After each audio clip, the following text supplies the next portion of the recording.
야인의 장구단상 이 목사의 성경 공부 66번 영상 예배, 성도의 예식과 훈련.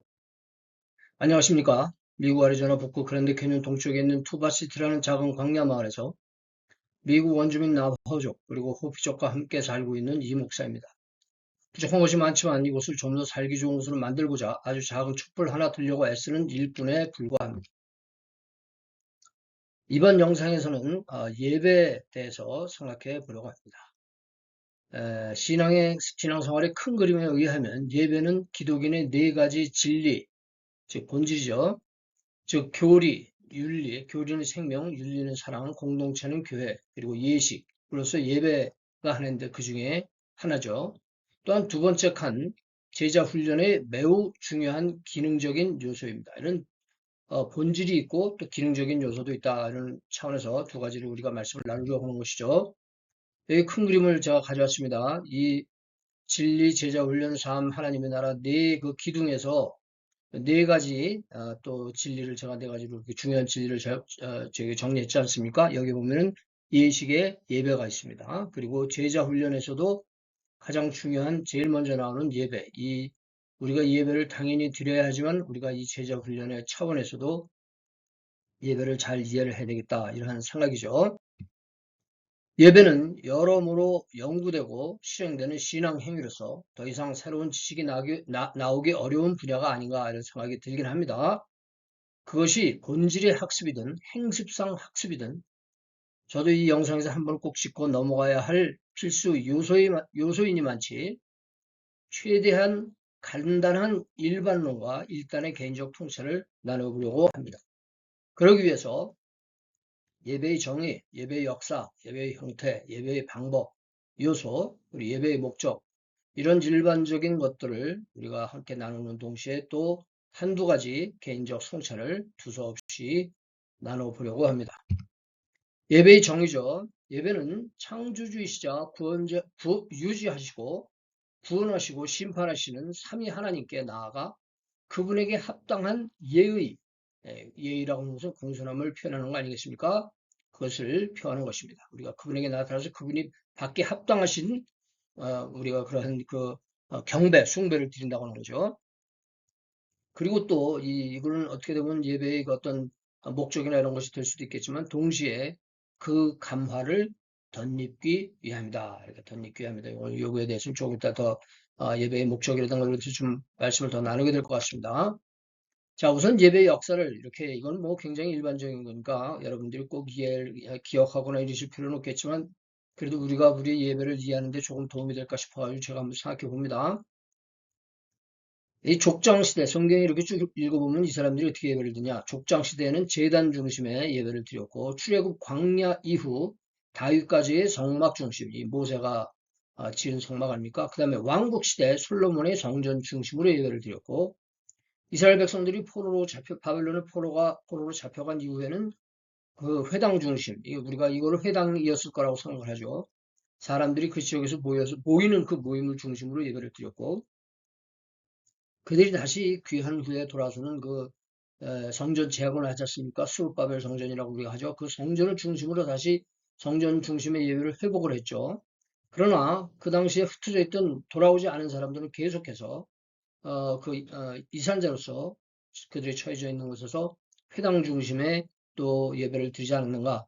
그래서 우리가 신약에 와서는 우리가 교회 중심인데 이 교회가 바로 이 이산자의 회당을 기반으로 해서 역사적인 기반으로 해서 뭐 물론 많이 다르죠. 신학이라든가 뭐 이런 면에서 다르겠지만 행습적인 면에서 이 이산자들의 회당 중심으로 이 신약 교회가 시작되었고 드디어 이제 교회 중심으로 우리가 예배를 드리고 있지 않는가 이런 생각이 드네요. 자, 예배의 형태를 몇 가지 생각을 해봤습니다. 첫째는 공예배. 예, 이 공예배는 또 이 공예배의 특징이 이제 의례죠. 이 공예배라고 하는 것은 의례, 세레모니, 리추얼 그런 의례적이고 또 그렇지만 또 어떻게 돼야 되겠어요? 자발적인 이런 공예배가 있고 그 다음에 이제 가정예배 제가 빨간색으로 이렇게 특별히 강조를 했는데 우리가 공예배, 개인예배는 많이 생각을 하는데 저는 여기서 이제 가정예배도 하나의 독립된 그런 그 종류로서 예배의 형태로서 우리가 생각을 해야 되지 않겠는가. 그래서 이 예배의 목적과 예배의 이유와 목적과 이런 것들을 우리가 그 가정 안에서 구현하느냐. 그래서 일주일에 한 번 정도 이렇게 가족들이 모여서 어느 정도는 이렇게 구색이 갖춰져 있는 이런 예배를 드린다든지 아니면 그렇지 않으면은 간단한 성경 읽기와 기도, 성경 읽기도 이제 자녀들이 어리다고 한다면 나의 연령에 적절한 그 어린이 성경 이야기 책 같은 것을 같이 읽으면서 내용을 생각하면서 같이 기도하고 이런 그러한 예배. 이것이 굉장히 중요하지 않는가. 그리고 어떻게 보면은 이 가정이야말로 우리가 주로 아까도 이제 그 예배, 이제 교회 중심의 예배를 말씀을 드렸지만 실질적으로 생리적으로는 제1차적인 예배의 단계, 이렇게 모임이죠, 이것도. 물론 개인 예배가 있습니다만, 그래서 이 가정 예배를 제가 좀 강조하고 싶어서 여기다 집어넣고 또 빨간색으로 강조를 했습니다. 그러니까 여러분들이 한번 여러분들 가정에서도 그런 분들 많이 계시겠지만 그 의미를 다시 한번 새겨서 잘 감당하시기 바라고 혹시 안 하시는 분들은 하다못해 가장 쉽게 한다고 한다면 식사 때라도 같이 모여서 식사할 때만이라도 그런 간단한 그런 예배의 형식 이런 것을 우리가 갖춰서 정말 우리가 생활 속에서 예배하는 그 자체로서도 우리가 가치가 있겠지만 우리 자녀들이 또 보고 배울 수 있는 그런 기회가 됐으면 좋겠다 하는 생각에서 제가 여기서 가정 예배를 특히 강조를 드렸습니다. 자, 예배의 방법은 우리가 여러분들이 이미 교회에 나가서 예배를 드리시면서 대충 다 아시는 얘기지만 우리가 예배는 찬양과 기도와 말씀과 또 성경과 나눔 헌신 이런 순서 그리고 교제와 격려하는 이런 요소들이 일주일에 한 번 만나는 주일 만나서 예배드리는 그러한 예배 가운데 이러한 요소들이 들어있다. 그래서 우리가 찬양을 할 때도 여러 뭡니까? 여러 의미를 가지고 있는 찬양들이 많이 있어요. 뭐 간구하는 찬양도 있고 또 이렇게 고백하는 찬양도 있고 많이 있지만 우리가 예배 때 드리는 찬양은 하나님 중심의 찬양 이거를 통해서 이 예배가 하나님을 향했다는 거. 기도에서도 찬양과 회개, 나를 낮추는 거 그리고 다른 교우들이나 다른 교회들이나 다른 이 세상을 위해서 기도하는 이런 이타적인 기도 그리고 헌신을 다짐하고 결단하는 이런 기도들이 이 기도 속에 이러한 내용들이 기도 속에 포함됐으면 좋겠어요. 그리고 이제 개신교에서는 이 말씀이 거의 예배의 다라고 생각을 하는데 사실 그렇진 않죠. 예배의 일부입니다. 그래서 우리가 정말 이렇게 찬양하고 하나님 앞에 엎드리는 이러한 그 자세가 굉장히 중요한 가운데서 말씀도 또 개신교에서는 중요하지 않습니까? 그래서 교훈과 이 말씀을 우리가 듣고 배우는 이유가 뭐겠어요? 교훈을 받고 책망을 받고 바르게 함과 의로 교육하는 것을 우리가 경험하기 위한 것 아닙니까? 그래서 어떻게 되겠습니까? 우리가 온전한 성도가 되고자 하는 이런 것이 이 말씀 사역 가운데, 예배의 말씀 사역 가운데 꼭 포함이 되어야 되겠다. 이렇게 생각이 드니까 전하는 분들이나 듣는 분들이나 공히 이거를 염두에 두고 이 목적을 꼭 성취할 수 있기를 바라는 것이죠. 그리고 이렇게 우리가 만날 때 섬김과 나눔을 헌신하는 것입니다. 그래서 그 안에서도 교회 안에서도 이제 그 안에 교제와 격려가 있습니다만 이것은 이제 지역교회의 그런 특징이 나타나겠죠. 그런 가운데서 우리가 섬김과 나눔, 다시 말해서 전도와 선교의 이런 섬김과 나눔이 일상적인 것이기도 하지만 그것이 바로 저는 전도와 선교의 본질이라고 제가 전 영상에서 말씀드릴 바가 있는데 그래서 이런 섬김과 나눔을 헌신할 수 있는 이러한 예배가 되어야 되지 않겠느냐. 교제와 격려 이렇게 제가 한번 생각을 해봤습니다. 예배의 목적은 무엇입니까? 물론 아까 우리 예배의 정의에서도 나타나지만 하나님께 영광 돌리는 것이 예배의 목적이죠. 그리고 우리가 감화된다. 제가 이런 표현을 썼는데 우리가 예배를 통해서 우리 예배 드리는 사람들은 무엇을 우리가 또 성취를 해야 되겠습니까? 교화. 교화는 제가 이제 교화, 감화, 감동 이런 표현을 써봤는데 교화는 제가 이제 인라이트닝 우리가 배운다. 배우는 그러한 경험이 있어야 될 것이고 감화라고 하는 것은 인스파이어링. 이것은 우리가 이 인스파이어링 하는 것은 하나님의 존재와 우리의 존재가 또 우리 공동체의 그 존재가 영적으로 이렇게 화합되고 일치화되는 이런 경험이 있어야 되지 않겠는가 해서 제가 감화와 더불어서 그 감화, 인스파이어링 혹은 일치화 이런 표현을 써봤습니다. 그리고 그 다음에 이제 감동인데 제가 감화와 감동이 뭐가 다르겠습니까? 다 비슷하겠지만 좀 약간 저로서는 좀 차별해서 사용을 하는 것이죠. 감동은 저는 영어로는 뜻하고 싶은 것은 empowering입니다. 힘을 주는 거, empowering. 격려를 주고 그래서 이것이 우리가 예배의 경험이 우리의 삶으로 나타나는 이러한 것을 목적으로 해서 우리가 하나님께 영광을 돌리며 교화되고 감화되고 감동받고 즉 배우고 또 우리가 일체화되고 그것이 힘이 되는 격려가 되고 실천으로 이루어지는 이러한 역사가 예배 가운데서 이루어져야 되겠다. 그러나 궁극적으로 우리가 우리의 삶의 최종적인 목적이 무엇입니까? 최종적인 목적지가 어딥니까? 하나님의 나라를 우리가 사는 이곳에 이루는 것이, 이루어지게 하는 것이 우리의 모든 그 귀결점이라고 볼 수 있을 거예요. 그래서 우리가 이 예배를 드림에 있어서 오늘 하나님의 나라가 이 예배 가운데 어떻게 실현이 됐고, 그것이 그 예배에 참석한 사람들에 의해서 가정과 직장과 이 모든 것으로 번져나가느냐, 이것이 우리 예배의 목적이 되어야 되지 않겠는가 이런 생각이 드네요. 자, 그다음에 이제 공예배에 관한 개인적 성찰입니다. 제가 아까 개인적 성찰을 약간 말씀드리고 싶다 그랬는데요. 이것은 공예배에 주로 관계된 이런 얘기가 아닐까 싶어요. 그렇지만 아까도 개인 예배에 대해서는 제가 많이 말씀을 안 드렸습니다만, 여러분들 스스로가 우리가 개인적으로 항상 이 예배의 그 목적이 무엇인지, 동기가 무엇인지, 방법이 무엇인지, 그거를 개인의 생활 속에서 자기 나름대로 취해 나가는 것일 테고, 공예배에 관한 개인적 성찰을 한두 가지 나누고자 싶어요. 그래서 저는 이 공예배를 네 가지로 한번 생각해 봤어요. 이거는 하나의 어떻게 보면은, 우리가 하고 있는 이 예배를, 이름을 붙이는 거죠. 이름, 장명. 그래서, 네이밍, 레이블링. 이렇게 우리가 지금, 개념화하는, 그럼으로써 이 개념이 또 우리 삶을 이렇게 분명하게 지도해주는 그런 목적으로 제가 모이는 예배, 엎드리는 예배, 일어서는 예배, 흩어지는 예배, 이렇게 한번 생각을 해봤어요. 모이는 예배라고 하는 것은 우리가 모입니다. 이 공동체의 그 공예배의 특징은 뭡니까? 모여요. 그런데 그 모이는 장소가 있고 시간이 있습니다. 이것을 우리가 구분을 한다는 거예요. 구분. 이 모일 때는 우리가 이 장소를 우리 공예배의 장소, 공예배의 시간으로 구분을 한다는 거예요. 어떻게 구분을 해야 되겠습니까?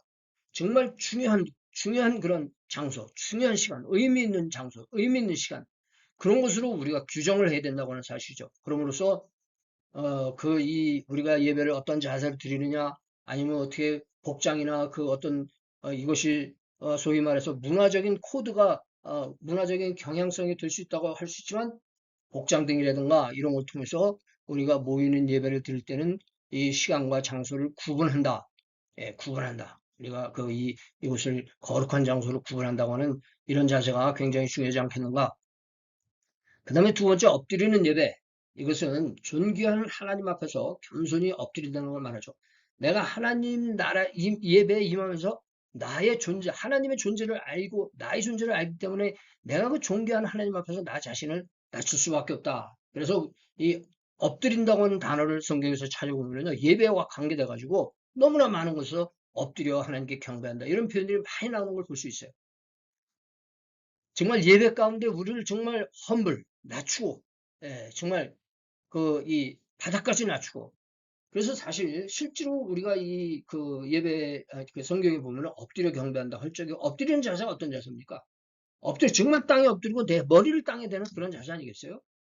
근데 이제 우리가 이제 예배가 어떤 글쎄요, 모르겠어요. 자주가는 우리 개신교에 있어서는 아까도 말씀드린 것처럼 많은 분야가 말씀으로 치중이 되면서 말씀만 좋으면 예배가 다 성공한 것처럼 이렇게 생각을 하는데, 그보다도 예배 장소에 모이는 우리가 다 엎드려서 하나님 앞에 저는 어떻게 보면 저 극단적으로 생각하면은 우리 예배 순서에 정말 하나님 앞에 엎드리는 이런 형식적인 절차가 있으면 어떨까 하는 생각이 들어요. 그 형식이 물론 내용을 보장하지는 못하지만, 그러나 그 내용을 격려하는 형식.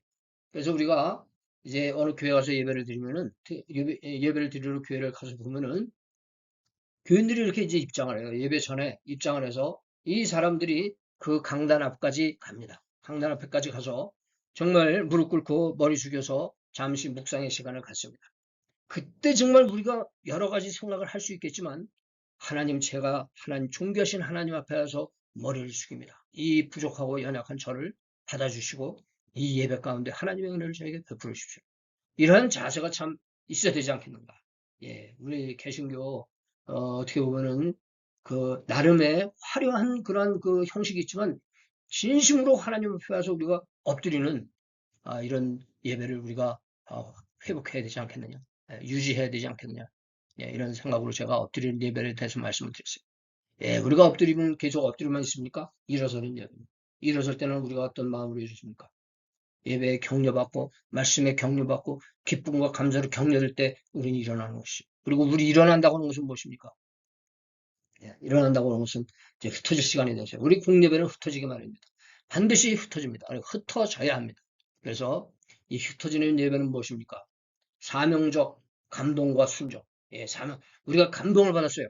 그리고 순종합니다. 순종이 결단입니다. 그 현장으로 나갑니다. 그것이 어떤 감동과 순종입니까? 사명적인 감동과 순종이라고 하는 사실. 우리가 이 사명적, 아까도 말씀드렸지만 나눔과 섬김, 전도와 선교, 봉사와 수고 이런 것들을 향해서 우리가 나가는 이런 자세가 흩어지는 예배가 아니겠느냐.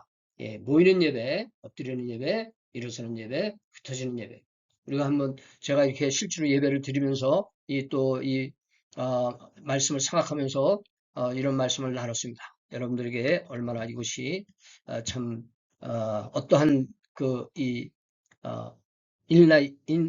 뭡니까? 그런 enlightening, inspiring, empowering 이러한 역사가 나타날지 모르겠지만 진심으로는 제 개인적인 성찰을 나눴고요.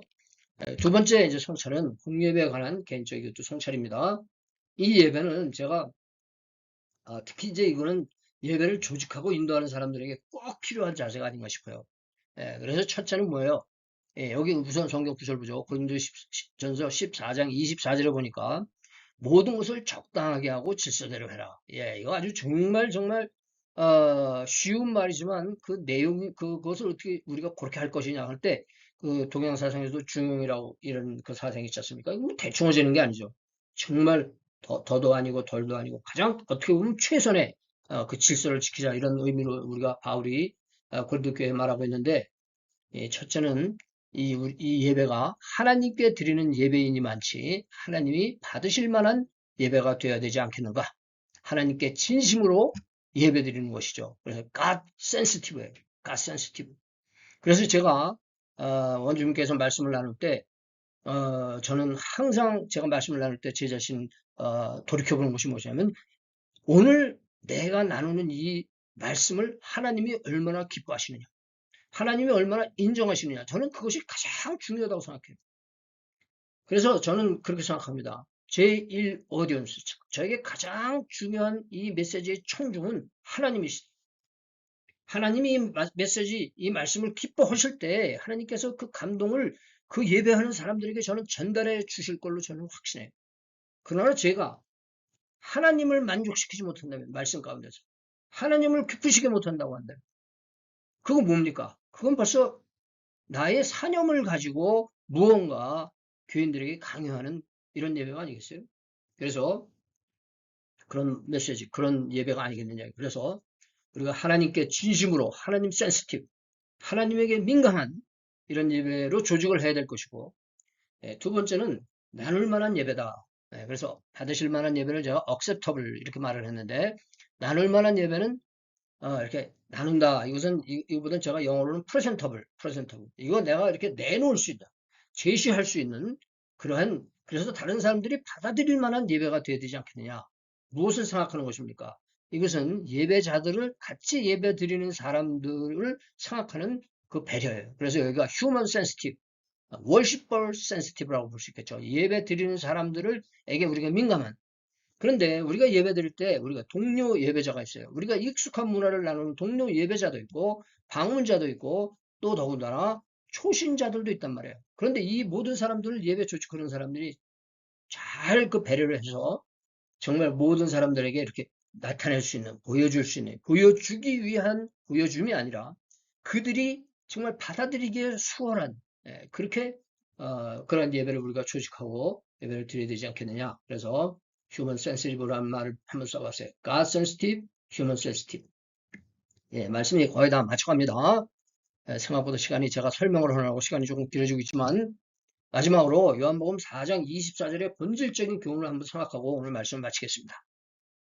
여기 본문 있죠. 하나님은 영이시니 예배하는 자가 신령과 진정으로 예배할지니라. 예, 이 간단한 말씀, 정말 이 요한복음에서 사마리아 여인과 나누는 말씀 가운데 주님이 말씀하셨는데 이 안에는 너무나 깊고 아주 정말 놀라운 예배의 그 본질이 여기 숨겨져 있다고 저는 생각하거든요.